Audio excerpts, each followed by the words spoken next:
তিতান কিরম হয়েছে? আচ্ছা তিতান খেয়ে বলুক, রিভিউ দিক আজকে মাদার্স ডে। এদিকে তাকাও, কিরম হয়েছে? সত্যি তো ভালো হয়েছে তো? আমি একটু নিজে হাতে করে I love you, mommy. কাবাব কাবাব তো আমাদের সবারই খুব প্রিয়। তাই আজকে ভাবলাম মাদার্স ডে উপলক্ষে আমি একটু আমার মা আর আমার ছেলের জন্য, কাশেও খুব কাবাব খেতে ভালোবাসছে এখন নতুন রেস্টুরেন্টে গিয়ে, তাই ভাবলাম তার জন্য একটু কাবাব বানানো যাক, তার ফেভারিট ডিশ। তাই আমি আজকে যেভাবে কাবাব অনেক রকমের বানানো যায়, আমি যেভাবে বানাচ্ছি আমি তোমাদের সাথে সেটাই শেয়ার করছি। আমি প্রথমে বোনলেস চিকেনের টুকরো নিয়ে নিই, সেগুলো গরম জল ঠান্ডা জলে বারবার করে ওয়াশ করে নিয়েছি। তারপরে তার মধ্যে নুন, গোলমরিচের গুঁড়ো, লেবুর রস অ্যাড করেছি আর অল্প চিনি দিয়েছি, যেহেতু আমি মালাই কাবাব বা রেশমি কাবাব স্টাইলে করবো, অল্প একটু মিষ্টি অ্যাড করেছি। আর কাজু, কিশমিশ, আমন্ড এগুলোকে একটু ঠান্ডা জলে ভিজিয়ে রেখে এটাকে খোসা ছাড়িয়ে নিয়ে আমন্ডের পেস্ট করে এটার মধ্যে দিয়েছি। কাঁচা লঙ্কা বাটা দিয়েছি, আদা রসুনের পেস্ট দিয়েছি, হাং গার্ড অ্যাড করেছি। আর এর মধ্যে চিজ গ্রেট করে তোমরা অ্যাড করতে পারো, বা চিজ না থাকলে অনেক সময় পনির গ্রেট করেও অ্যাড করা যায়।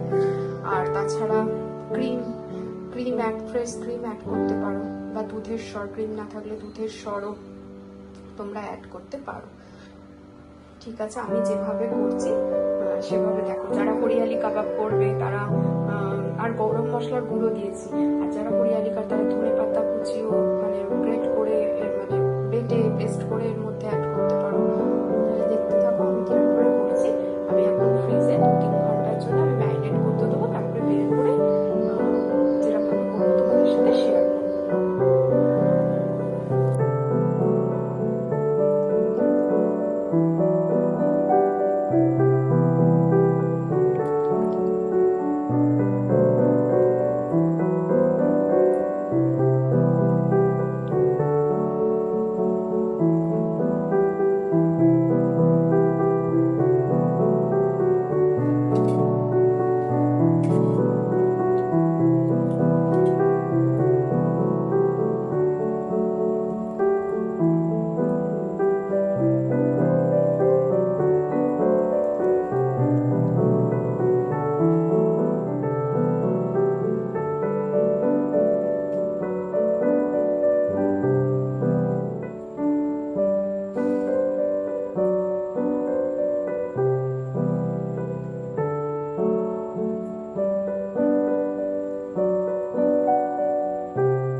আমরা ম্যারিনেটেড চিকেনগুলোকে এরকম স্কিওয়ার্সের মধ্যে এগুলো কিনতে পাওয়া যায়, কার্টুন দিয়ে এইগুলো স্কিওয়ার্সের মধ্যে কেটে নিয়েছি। দিয়ে তার প্যানের মধ্যে সাদা তেল আর একটু বাটার দিয়ে ওটা গরম হলে আর কি তাওয়াটা, তারপরে আমরা এই স্কিওয়ার্সের গাঁথা মাংসের টুকরোগুলো বোনলেস চিকেনের এই ম্যারিনেটেড চিকেনটাকে দিয়ে দিয়েছি। দিয়ে এইভাবে আমরা ফুটে দিয়েছি। এটা এপিট ওপিট করে মিডিয়াম টু লো ফ্লেমে ভেজে নিতে হবে। ঢাকা চাপা দিয়ে দিয়ে ধীরে ধীরে করবে যেন মাংসটা সেদ্ধ হয় ঠিকঠাক মতো, আর খেতেও খুব ভালো হবে আশা করি। দেখতে থাকো তোমরা এরকম আমরা করছি। আমি এই চাপিয়েছি দেখো,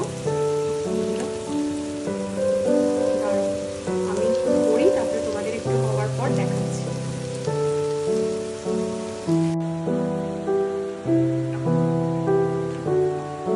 দেখো এক পিঠ একটু হয়ে যাওয়ার পর আমরা অপর পিঠটা উল্টে দিলাম, গোল্ডেন কালার হয়ে যাওয়ার পর আর ঢাকা চাপা দিয়ে দিয়ে মিড টু লো ফ্লেমে এটা করতে হবে।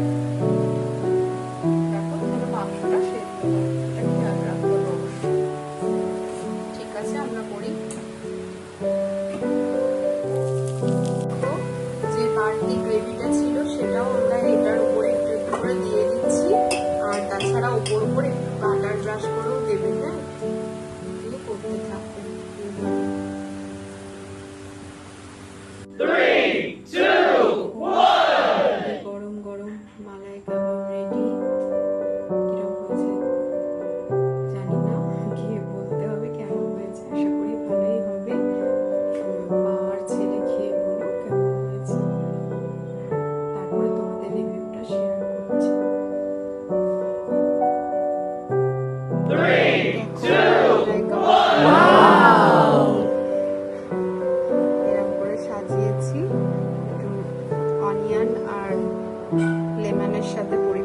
করেছি। কেউ তোমরা চাইলে অন্য কিছু ডিপের সাথেও পুদিনার চাটনি বা যে যেটা পছন্দ করো তার সাথে তোমরা সেই ডিপটার সাথে খেতে পারো। আমি এখন অনিয়ন আর একটুখানি লেমনের সাথেই পরিবেশন করেছি, সার্ভ করেছি। এখন কিরম দেখতে হয়েছে জানিও, খেতে কিরম হয়েছে। আমরা খেয়ে বলবো আশা করি ভালোই হয়েছে। তোমাদের যদি ভালো লাগে তাহলে লাইক, শেয়ার, কমেন্ট করতে ভুলো না। সবাই ভালো থেকো, সুস্থ থেকো। Happy mother's day. সকল মাকে আমার বিনম্র শ্রদ্ধা, ভালোবাসা আর প্রণাম জানাই। সবাইকার মা যেন সুস্থ থাকে, ভালো থাকে। সকলের মাকেই আমার তরফ থেকে মাদার্স ডে শুভেচ্ছা জানাই। শ্রদ্ধা জ্ঞাপন করি। বলো কেমন হয়েছে, তুমি রিভিউ দাও। বাবাকে দেখে তো তোর যা প্রিপারেশন তা তো দেখেই বোঝা যাচ্ছে ভালো তো হবেই, তাও খেয়ে টেস্ট করবো না। তোমার আর তিতানের জন্যই আজকে বানালাম আমার হাতের এই ছোট্ট। সুন্দর হয়েছে। ভালো হয়েছে তো? সত্যি করে বলছো তো? কাবাবের পিসগুলো